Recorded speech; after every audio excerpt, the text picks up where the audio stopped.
आज अपन वैद्युत रासायनिक सेल के बारे में बात कर रहे हैं। वैद्युत रासायनिक सेल की जो परिभाषा होती है कि ऐसे सेल जिसमें रासायनिक ऊर्जा से विद्युत ऊर्जा उत्पन्न की जाती है, या ऐसे सेल जिसमें रासायनिक ऊर्जा को विद्युत ऊर्जा में रूपांतरित किया जाता है, उन्हें विद्युत रासायनिक सेल कहते हैं। इन सेल की खोज जो है एक वैज्ञानिक था गैल्वनी, और गैल्वनी तथा वोल्टा ने की थी, इसलिए इन्हें गैल्वेनिक सेल या वोल्टीय सेल कहा जाता है।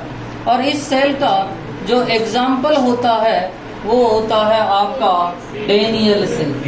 नेक्स्ट बात आती है कि सर इस सेल में रेडॉक्स रिएक्शन होती है, और रेडॉक्स रिएक्शन हो रही है अर्थात ऑक्सीकरण भी होगा और अपचयन। ठीक है, नेक्स्ट बात करूं सर इसकी क्रिया विधि क्या है, ये कैसे काम करता है। ठीक है, सुनना, ये दो अर्ध सेलों से बना होता है।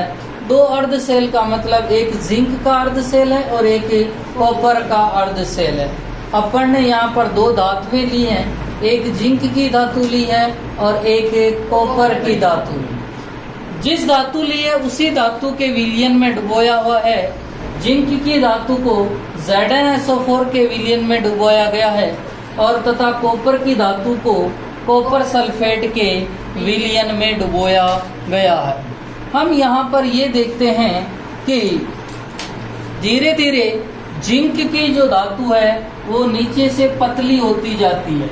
जैसे माना कि पहले जब डुबोई थी तो ऐसे थी, पर धीरे धीरे क्या होता है कि ये धातु नीचे से धीरे धीरे पतली होती जाती है, और ये धीरे धीरे यहाँ से पतली होगी। जबकि कॉपर की जो धातु है उस पर और कॉपर की जो है और जमा हो जाता है, अर्थात ये धीरे धीरे यहाँ पर जो है मोटी होती जाती है नीचे से। कि क्या हो रहा है वो देखें कि कहाँ पर ऑक्सीकरण हो रहा है और कहाँ पर अपचयन हो रहा है, उसकी बात करते हैं। ठीक है, यहाँ पर जिंक जो है उसका ऑक्सीकरण हो रहा है और कॉपर का अपचयन हो रहा है। कैसे पता चला उसकी बात करते हैं। ठीक है, ठीक है सर, यहाँ पर जो जिंक था वो नीचे वो क्या कर रहा था कि जिंक जो है वो टूट रहा था, Zn+2 में बदल रहा था, और साथ में 2 इलेक्ट्रॉन त्याग रहा था। कितने इलेक्ट्रॉन त्याग रहा था? 2 इलेक्ट्रॉन त्याग रहा। यहाँ पर अब देखो विलयन में Zn+2 की सांद्रता बढ़ जाएगी, क्योंकि यहाँ जो जिंक जो है परमाणु बहुत सारे परमाणुओं से बनी हुई है एक क्षण। क्योंकि अपन कहते हैं कि सर 1 मोल में कणों की संख्या अवोगाद्रो संख्या के बराबर होती है, तो यहाँ तो बहुत सारे कण हैं।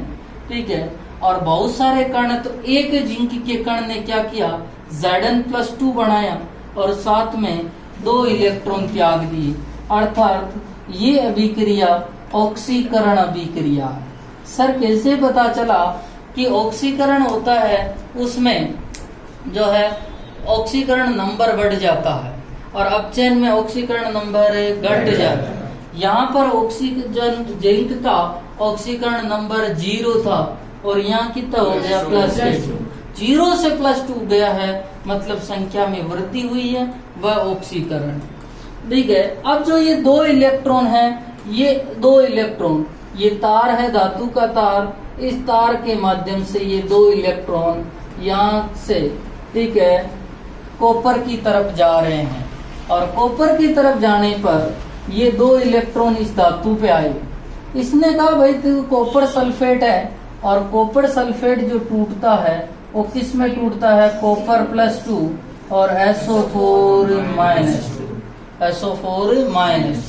अब इस कॉपर +2 ने क्या किया, 2 इलेक्ट्रॉन तो यहाँ इंतजार कर ही रही थे, इस कॉपर +2 ने जो है 2 इलेक्ट्रॉन ग्रहण कर दिए।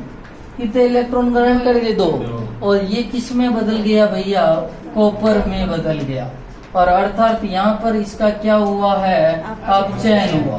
क्या हुआ भैया? अपचयन। कैसे पता चला है सर कि यहाँ पर अपचयन हुआ है? तो इसकी जो है ऑक्सीकरण नंबर प्लस के 2 था, यहाँ पर जो है कितना हो गया 0, +2 से 0 आ रहा है, मतलब क्या हुआ है अपचयन। ठीक है, अब बात करते हैं कि सर किसमें किसकी सांद्रता बढ़ी है। ठीक है, कौन एनोड का काम करता है और कौन कैथोड का काम करता है। ठीक है, एक ट्रिक आती है कि लेफ्ट LOAN लोन, ठीक है, एनोड के लिए आती है। ठीक है, एनोड के लिए आती है लोन। ठीक है, लेफ्ट साइड में जो होता है वहां ऑक्सीडेशन होता है और वो क्या होता है एनोड, और वो क्या होता है नेगेटिव। उसका जो पोटेंशियल विभव होता है वो ज्यादातर क्या होता है नेगेटिव। ठीक है, वो नेगेटिव होता है। अब बात करते हैं कि सर विलयन में किसकी सांद्रता बढ़ रही है। ठीक है, और विद्युत धारा किधर से किधर आ। आपको पता है जो जिंक की रोड है वो जिंक की रोड किसका काम कर रही है, एनोड का काम कर रही है। किसका काम कर रही है, एनोड, क्योंकि ये लेफ्ट साइड में है, यहाँ पर ऑक्सीकरण भी हो रहा है, तो किसका काम कर रही है, एनोड। और कॉपर की रोड जो है वो किसका काम कर रही है, कैथोड, कैथोड का काम कर रही है। दूसरा कि सर आपको कैसे पता चला या अपन को कैसे पता चलेगा कि धारा किधर से किधर जा रही है। आपको इतना पता है जिस तरफ इलेक्ट्रॉन जाते हैं उसके विपरीत दिशा में धारा जाती है। ठीक है, और धारा बह रही है या नहीं बह रही है उसके लिए अपन ने एक तो बल्ब लगा रखा और क्या लगा रखा है, एमीटर। ठीक है, और एमीटर जो है उसमें जो है गति उत्पन्न होगी, मतलब धारा उत्पन्न हो रही है। अपने को पता है कि इलेक्ट्रॉन की जो गति है वो इलेक्ट्रॉन की गति कहाँ से कहाँ जा रही है भैया, एनोड से कैथोड। ठीक है, तो धारा किधर से किधर बहती है, कैथोड से एनोड। कैथोड से क्या होगी, एनोड। धारा जो है वो कैथोड से एनोड बहती है, पहली बात।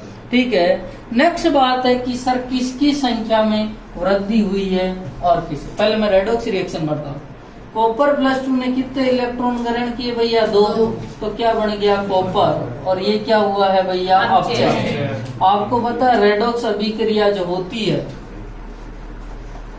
इससे ये काट दो तो क्या बन जाएगा, Zn plus copper +2 is equal to Zn +2 plus 3। अब ZnSO4 विलयन में Zn+2 की सांद्रता में वृद्धि हो रही है तथा कॉपर सल्फेट विलयन में कॉपर +2 की सांद्रता में कमी हो रही है। कैसे पता चला, सुनना। माना कि ZnSO4 भी टूटता है Zn+2 में और SO4 -2। पहले इन कणों की संख्या ZnSO4 की 100 थी। कितनी थी भैया, 100। तो Zn+2 भी कितने बनेंगे, 100, और SO4 -2 भी कितने बनेंगे, 100। यहां से एक जिंक आया। ठीक है, जिंक आया और जिंक ने क्या बनाया, Zn+2 और साथ में 2 इलेक्ट्रॉन। ये 2 इलेक्ट्रॉन तो धारा के उधर चले गए। यहाँ किसकी संख्या में वृद्धि हुई है, Zn। तो Zn+2 की सांद्रता 100 से 101 होगी, 102 होगी, 103 होगी, मतलब Zn+2 की सांद्रता में क्या होगी, वृद्धि। समझ में आया क्या भाई। मेरे को पता, पहले मेरे कुछ रिएक्शन नहीं थी, ZnSO4 था, मैंने ZnSO4 के कितने कण डाले, 100। ZnSO4 के 100 कण डाल रखे और 100 कण डाल रखे, तो मुझे पता है कि Zn+2 भी कितने बढ़ेंगे भैया, 100, और SO4 -2 भी 100। अब यहां से जिंक के परमाणु आए, जिंक का एक परमाणु आया और उसने बनाया Zn+2 और क्या बनाया, SO4 -2। तो देखो सॉरी, यहां से Zn आया और उसने बनाया Zn+2 और 2 इलेक्ट्रॉन। 2 इलेक्ट्रॉन कहाँ गए, विद्युत धारा के माध्यम से ठीक है, या तार के माध्यम से किधर की तरफ चले गए भैया, कैथोड। ये Zn+2 बचा, ये कहाँ गया भैया, विलियन में। तो विलियन में कितनी संख्या हो गई 100 की जगह, 101। ठीक है, 101 हो गई सब। एक परमाणु और आया, उसने भी Zn से Zn+2 बनाए, और साथ में कितने इलेक्ट्रॉन, दो इलेक्ट्रॉन तो उधर चले गए, तो किसकी संख्या बढ़ी, Zn। अब कितनी संख्या होगी, 100। तो मैं कह सकता हूँ धीरे धीरे ZnSO4 विलियन में Zn+2 की सांद्रता में वृद्धि होती है। सेटिस्फाई है? अरे बोलो, यहीं तक समझना। ठीक है, अब देखो दूसरी बात, अब इधर से कितने इलेक्ट्रॉन आए भैया, दो इलेक्ट्रॉन आए। ठीक है, कॉपर सल्फेट की सांद्रता मैंने कण डाले थे 100, तो कॉपर +2 कितना बनेंगे, 100, और SO4-2 भी कितने बनेंगे, 100। अब इधर से एक कॉपर +2 में से एक कॉपर यहां बैठा बैठा इंतजार कर रहा था। ठीक है, यहां 100 कण है कॉपर +2। इसने कहा 2 इलेक्ट्रॉन आ रहे हैं साहब, पकड़ लो, और क्या बना दो भैया, कॉपर। क्या बना दो, कॉपर। ये कॉपर जो बना है ये तो यहाँ पे जमा हो जाएगा रोड पे। पहले जो 100 कण थे उसमें से एक कण इधर चला गया, अब कितनी संख्या रहेगी, 90। ठीक है सर, वापस नेक्स्ट 2 इलेक्ट्रॉन आए उधर से। ठीक है, यहाँ इंतजार कौन कर रहा है, कॉपर +2। ठीक है, कॉपर +2 ने 2 इलेक्ट्रॉन गेन किए और क्या बना दिया, कॉपर। अब कितनी संख्या रहेगी, तो क्या मैं कह सकता हूँ विलियन में जैसे जैसे अभिक्रिया हो रही है वैसे वैसे कॉपर +2 की सांद्रता घट रही है। किसकी सांद्रता घट रही है, कॉपर +2 की सांद्रता घट रही है। इससे तो सेटिस्फाई है। ठीक है, तथा विलियन में रेडॉक्स अभिक्रिया हो रही है, और अपने को पता है रेडॉक्स का मतलब ऑक्सीकरण हो रही, रिडक्शन दोनों हो रही। नेट सेल रिएक्शन ये हो गई। ठीक है, ये नेट सेल रिएक्शन हो गई। तो पहले अपने को क्या क्या लिखना है, पहले लिखो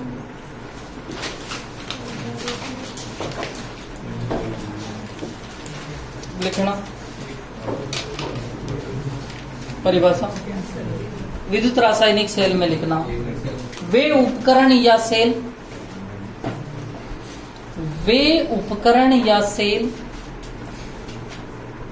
जो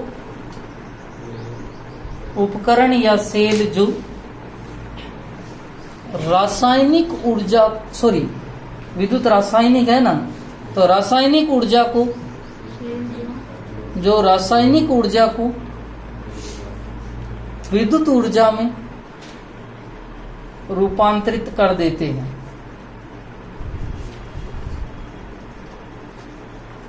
रासायनिक ऊर्जा को विद्युत ऊर्जा में रूपांतरित कर देते हैं।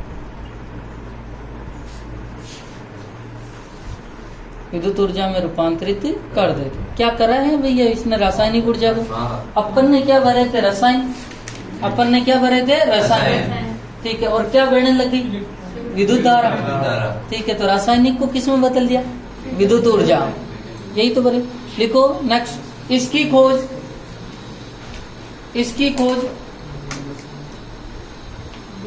एल गैल्वेनी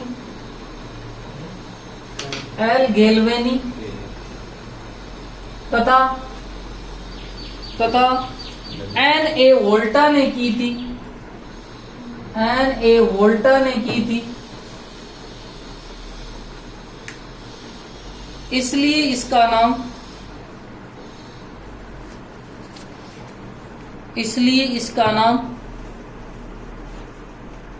गैल्वेनिक तथा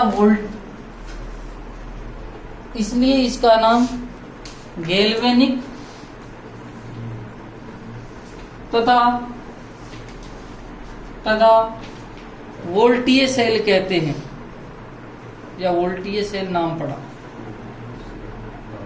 गैल्वेनिक तथा वोल्टीय सेल कहते हैं, लिख दिया। उदाहरण लिखना इसका डेनियल से।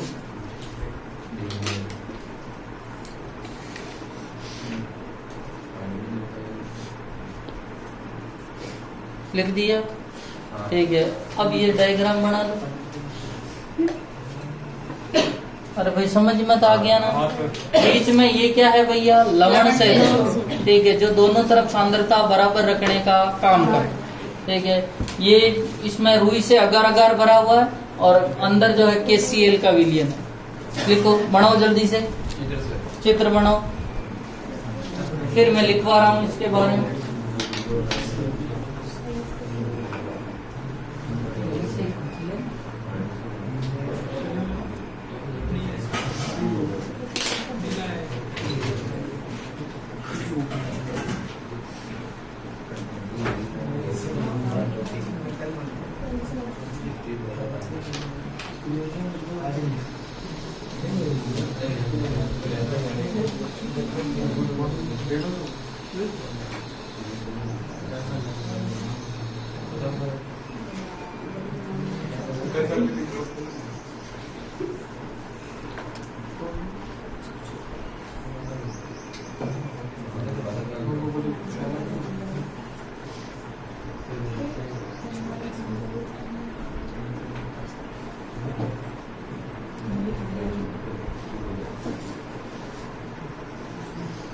बना लिया? नहीं सर। फिर आवाज नहीं।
और इसके नीचे ये लिखना, रिएक्शन के दौरान निम्न प्रेक्षण दिखाई देते हैं।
हाँ ट्रिक तो बाद में लिखाऊंगा। हाँ ये लिख लिया था। रिएक्शन के दौरान निम्न प्रेक्षण दिखाई देता। लिखो थोड़ा जल्दी, फिर अपन क्या क्या प्रेक्षण दिखाई दे रहा है वो लिख कर।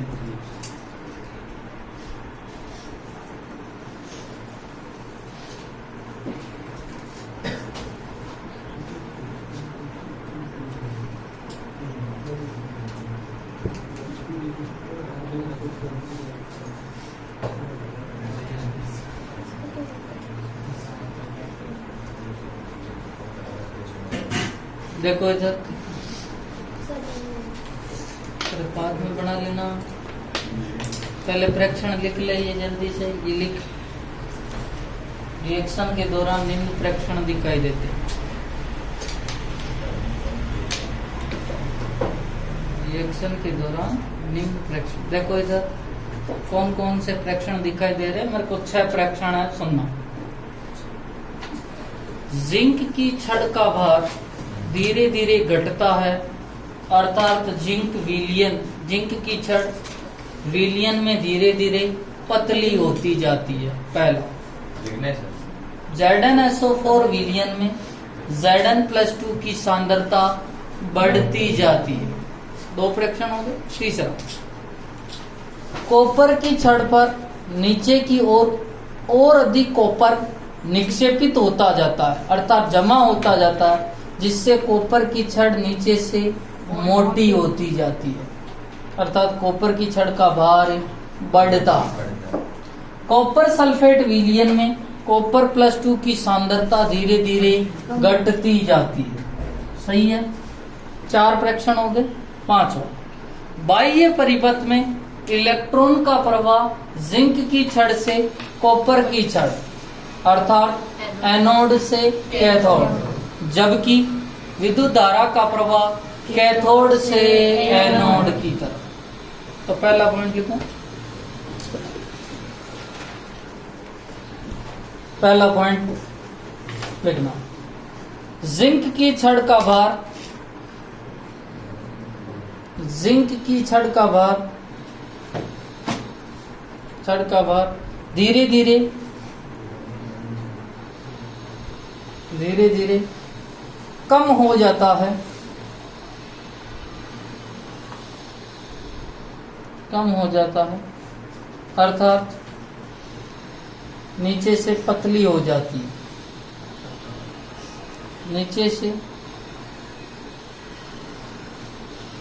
पतली हो जाती है।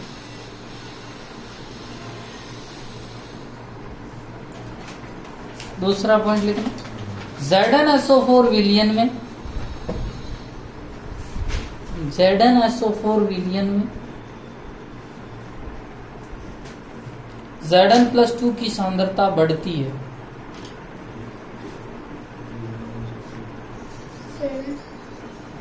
Zn+2 की सांद्रता बढ़ती है। तीसरा पॉइंट लिखना, कॉपर की छड़, कॉपर की छड़ पर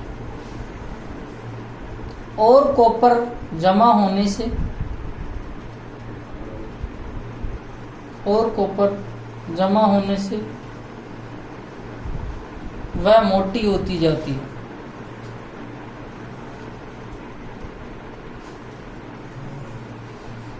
चौथा पॉइंट लिखना, कॉपर सल्फेट विलयन में, कॉपर सल्फेट विलयन में कॉपर+2 की सांद्रता, कॉपर+2 की सांद्रता घटती जाती है, घटती जाती है। नेक्स्ट पॉइंट लिखना, यहां बाह्य परिपथ में, बाह्य परिपथ में इलेक्ट्रॉन का प्रवाह, यहां बाह्य परिपथ में इलेक्ट्रॉन का प्रवाह जिंक छड़, Zn छड़, जिंक छड़ और कोष्ठक में लिखना एनोड। एनोड से कॉपर छड़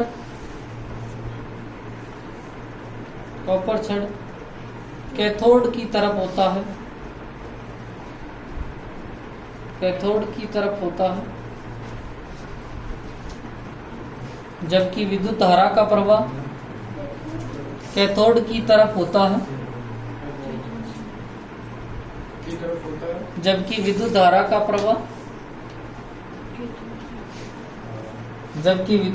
प्रवाह कैथोड से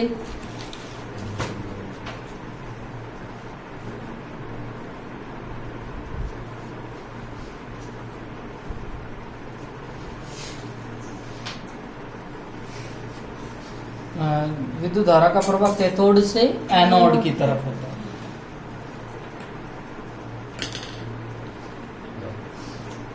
लिख दिया? ठीक है, नेक्स्ट पॉइंट लिखो। अब छोटी सी हेडिंग डालना, ऊपर डालनी चाहिए। इन प्रेक्षणों के आधार पर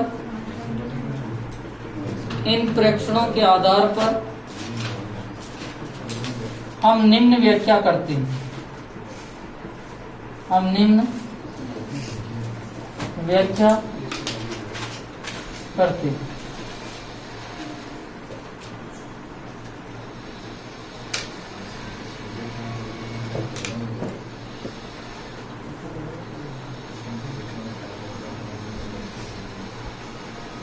पहला लिखो, यहां जिंक निम्न व्याख्या करते हैं।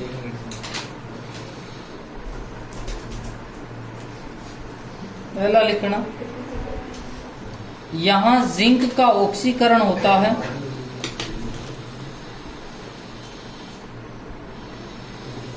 जिंक का ऑक्सीकरण होता है Zn+2 आयन, Zn+2 आयन विलयन में चले जाते हैं। Zn+2 आयन विलयन में चले जाते हैं, जिससे जिंक की छड़ का भार घटता है। जिससे जिंक की छड़ का भार घटता है। दूसरा पॉइंट लिखना।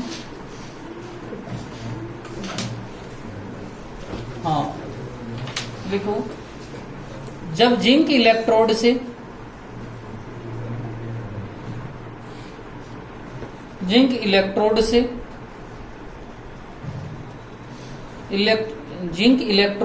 इलेक्ट्रॉन मुक्त होते हैं,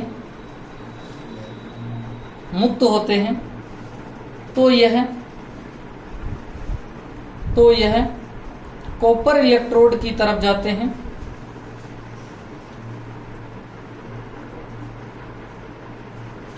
कॉपर इलेक्ट्रोड की तरफ जाते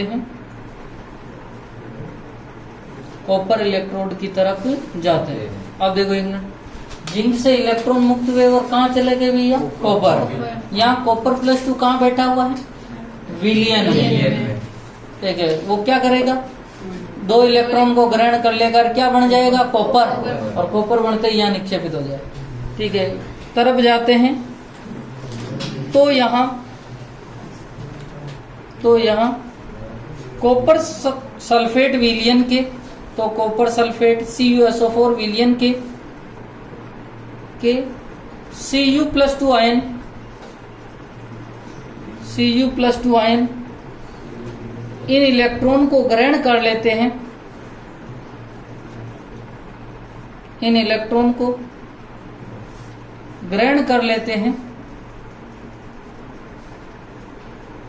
और अपचयित होकर